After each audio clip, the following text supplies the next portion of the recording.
Hey guys, Jake. I'm here in the lab, and today I'm going to go over blackening titanium the easy way. So, you guys probably already seen the video I did previously a few months back on blackening titanium. It kind of went viral. I don't know if that's what you want to call it, but super cool that lots of people got to see it. It was pretty cool to be able to help people out. I got the information, so it's secondhand, but I've been using it quite a bit here lately, and I wanted to kind of go over it because I've gotten a ton of comments and questions and emails and hate mail for all of you guys who complained and whined and did all that fun stuff. Shame on you. You had to learn this information somewhere, and trying to tell me that I shouldn't be telling everybody how to do this. Yeah, you know what? I've been doing this for 25 years, full-time, professionally, and I didn't get this information on my own. It was through the School of Hard Knocks, asking questions, people helping me. You should be thinking about the same thing for yourself.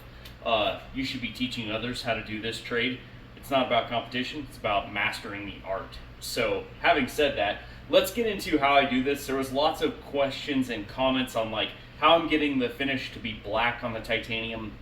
Some guys are having really big trouble with just getting the process to even work at all, or the coating or anodizing, whatever you want to call it, is actually flaking off. So some of the issues that arise from that is trying to take the same way that you do normal anodizing in your electro anodizing setup for titanium and apply that to this blackening setup. Now, I call it blackening titanium, like anodizing. I don't know if you technically call this anodizing. It might be considered electroplating.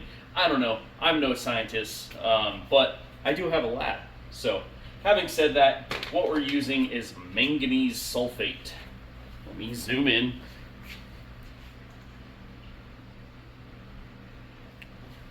It's not very expensive. I think it was like 20 bucks. Honestly, don't even remember where I got it. I think I might have bought it on eBay. So, check it out. Make sure you get the manganese sulfate. Wear gloves when you handle any kind of these chemicals. It's probably best for your health. I just got a tote, little plastic tote, labeled it. Usually I'll put a skull and crossbones on things so my kids don't get into stuff. Or if I have an apprentice in the shop or whatever, I'm teaching a class, I just want people to understand that, hey, these are chemicals. Probably don't want to come over here and drink it.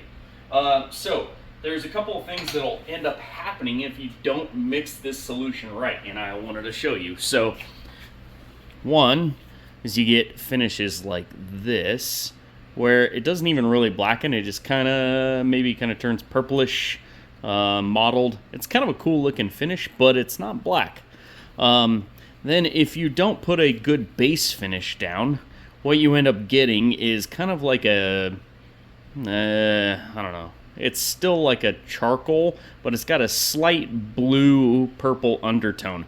And as you can see here, I ran a Scotch-Brite pad across this. It's pretty hardy, even when not done correctly. So again, still a pretty cool finish. I'm sure someone could utilize this for something. But this is kind of done improperly if you're looking for a black finish. So let's go over the mixing process and get this dialed in. So I'm going to bring you over here to the lab sink. And basically, here's the key takeaway. A lot of you guys will run your regular anodizing setup, distilled water and trisodium phosphate, or TSP. Works great for electroanodizing, getting all the pretty colors and all that stuff. I use some titanium etchant from time to time if I want really vibrant colors, but most of the time I go straight from sandblast and tumble or whatever and go into the tank. I don't etch very often. I'm usually not looking for super vibrant colors. I'm looking for more muted colors. That's just kind of my style. So, take that for what it is. But where that does not translate is in this manganese sulfate setup for blackening. Tap water is the way to go. I just get nice hot tap water.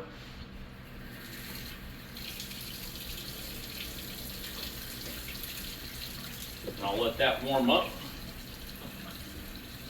And then what I'm doing is, like, I'm really not going nuts with this. I'm not measuring or weighing it. But you can see the powder is kind of a pinkish color. So I will just put in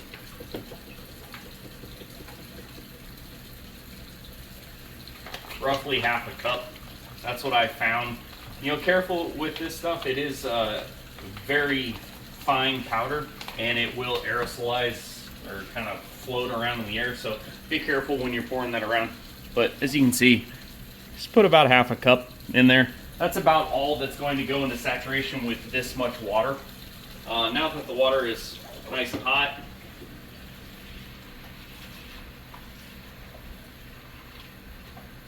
let's fill this sucker up.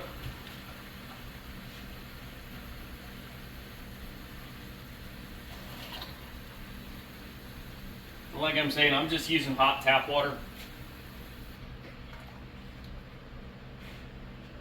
And you can see it's kind of pink. It's kind of weird, kind of pinkish tint to it. So I'll just come and mix it. The hot tap water helps kind of dissolve the manganese into the water. You want it to just mix into solution and get it off the bottom there, and you can see there's a fairly good cloud of this. I use probably too much of the powder, but what I want to do is I want to make sure that it actually goes all the way into solution, and then anything that won't go into solution will just settle to the bottom. You don't need to filter it out or anything.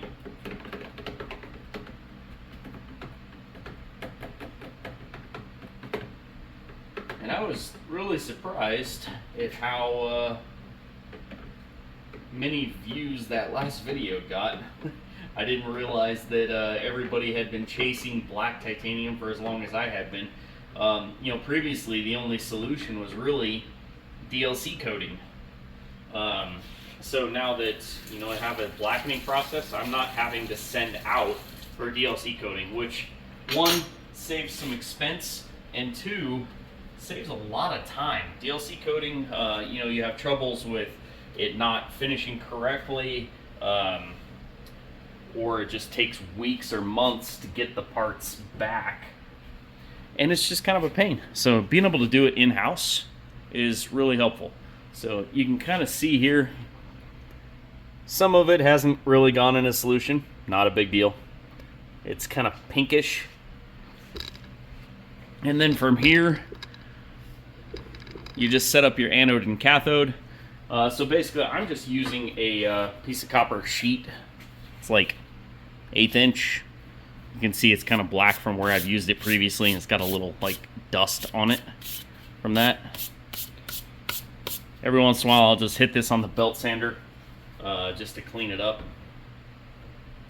But I just throw that in the back and then grab my leads. And I'll just clamp that there.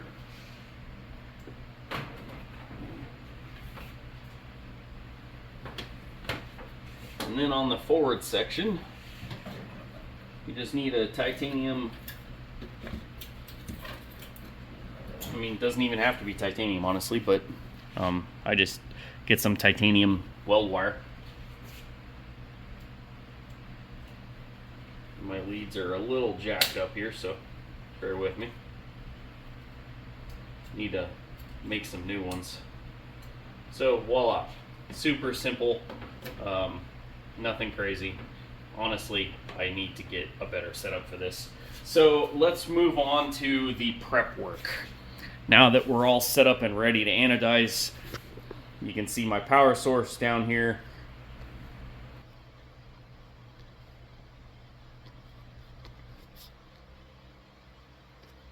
There we go. All right, so power source, it's a Sorensen rack power supply. It goes 200 volts and 20 amps. I've been running like 70 or 80 volts, and I just crank the amps as high as it'll take. So it's a self-regulating power supply. So that's pretty much all there is. You know, you have your negative and positive. I can never remember what your anode and cathode are, which one's negative, which one's positive.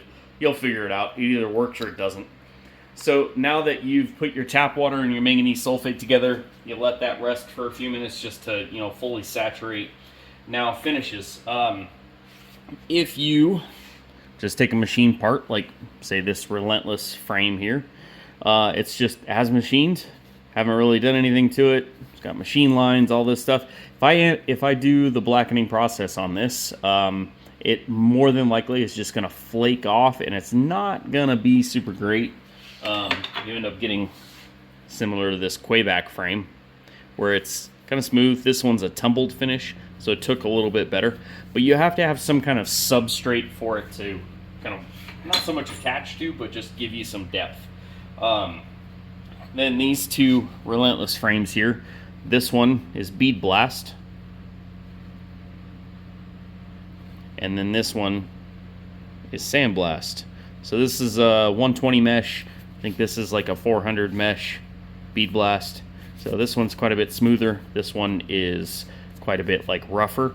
So what's going to happen here, the Bead Blast one is going to be a little shinier. It's going to take more of like a really dark gunmetal charcoal color to it, but it will be lighter than the Sandblast. The Sandblast will be jet black. But some of the trouble that you have with just a straight finish like this is that they scratch relatively easy, and that's just inherent because of the metal. Sandblast finishes always get snail trails.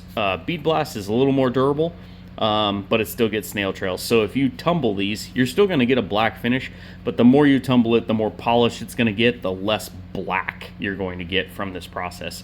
So again, I'm just going to call it anodizing. I don't know if you'd actually consider it electroplating or not. Like I said, I'm not really a scientist. I'm just a silly knife maker. What do I know? All right, so we're going to go over the process here. I'm going to crank on the anodizer, and we'll go from there. Okay, so cranking on the anodizer, you'll hear it fire up. And if we just dip the wire in, you're going to see it's starting to bubble, and it's starting to turn black. So we're going to take the shiny part first. I haven't even cleaned this, but it'll give you a good idea. And it changes colors. Hopefully you guys can kind of see that process. Let me move the camera here and we'll go from there.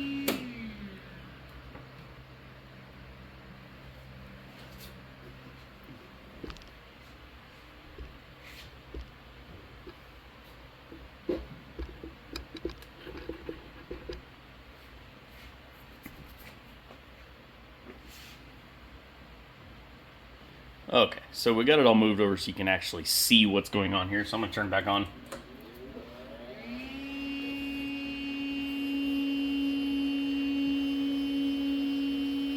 And I'm just going to partially submerge so you can kind of see.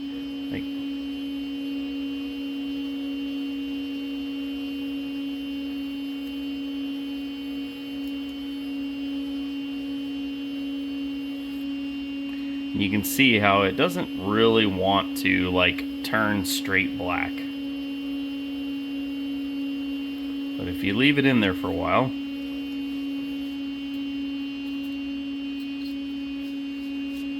you're getting some pretty crazy coloring.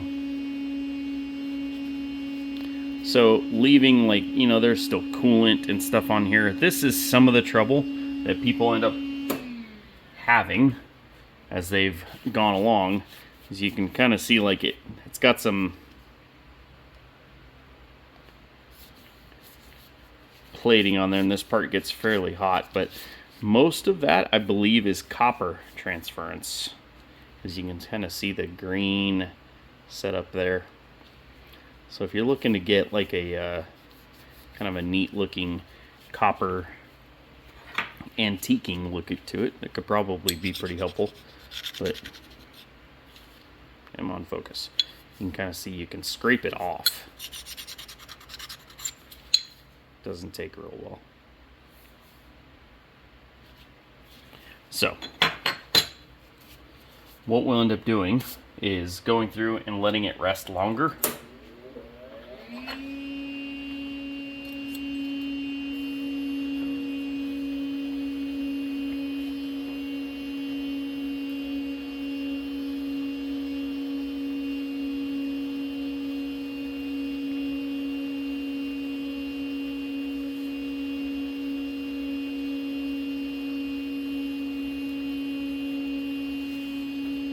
You can see as it burns through all of the oils and gunk that's all over it, it starts blackening.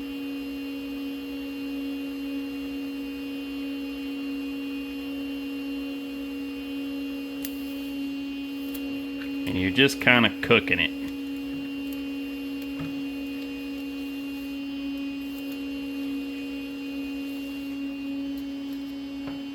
And the part gets fairly hot, so you know, you are playing with electricity here, fairly decent voltages. It is DC, so there's less opportunity.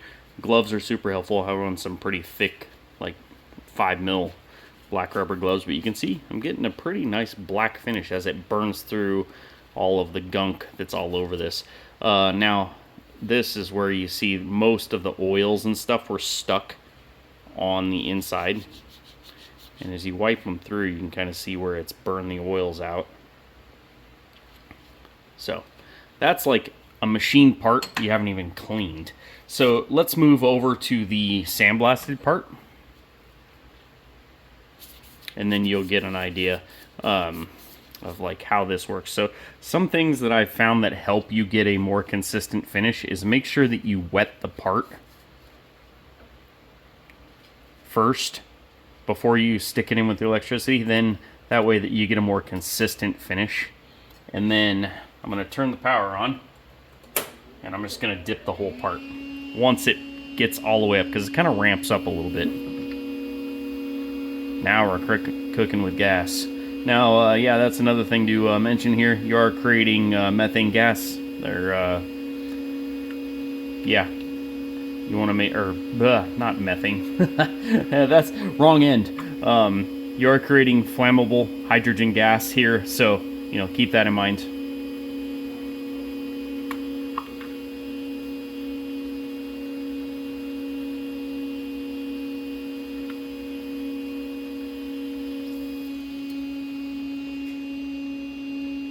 Now we have a nice black part. I'll let it go just a little bit longer.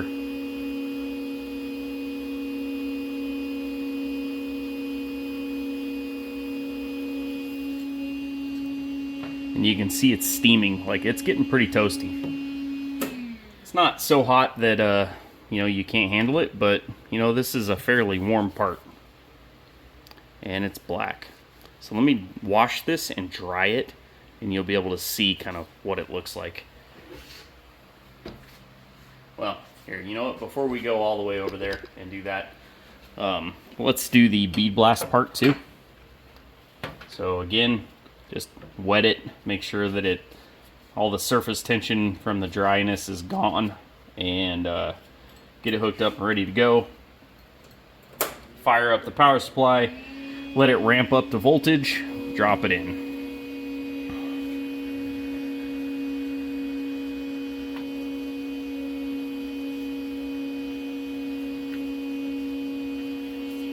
I like to move the part around a little bit here and there. It helps get the bubbles off of it, and that really does help blacken the whole process. As you can see, we now have a black part. Turn that voltage off before I drop it somewhere, and this is nice and warm. So now we have these two parts. So on the left is sandblast, on the right is bead blast. I'll try to keep that order. We'll go over to the sink, wash it real good, because you know, probably don't want manganese sulfate all over you.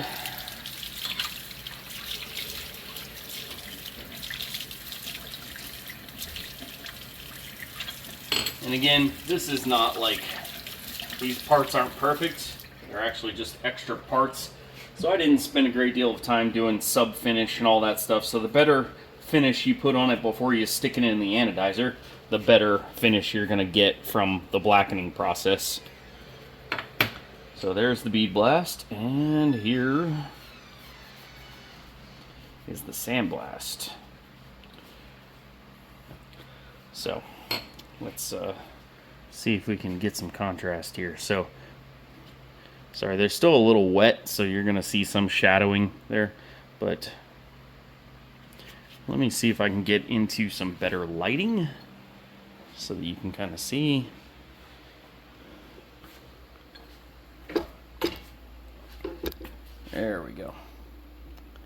Okay, so again, you got bead blast on the right, sandblast on the left.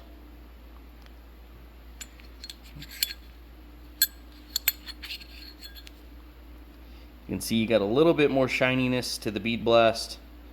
The sandblast, a little more matte finish to it. And if you turn the voltage down, you can get like more of like charcoal and or like gunmetal type finish, parkerizing kind of look to it. And then let me show you durability wise what you're getting here. Sorry, tripod's all cattywampus.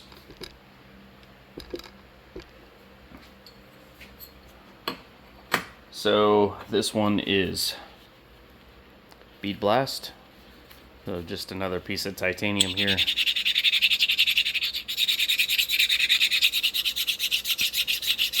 So if you scratch it really hard, oh, actually I'm getting some transference from the other part. Yeah, sorry, that was actually the copper coloring from the previous part when I was getting, it was transferring over to it. Probably shouldn't have used that. Let me see if I've got another piece sitting here that will kind of give you a better idea.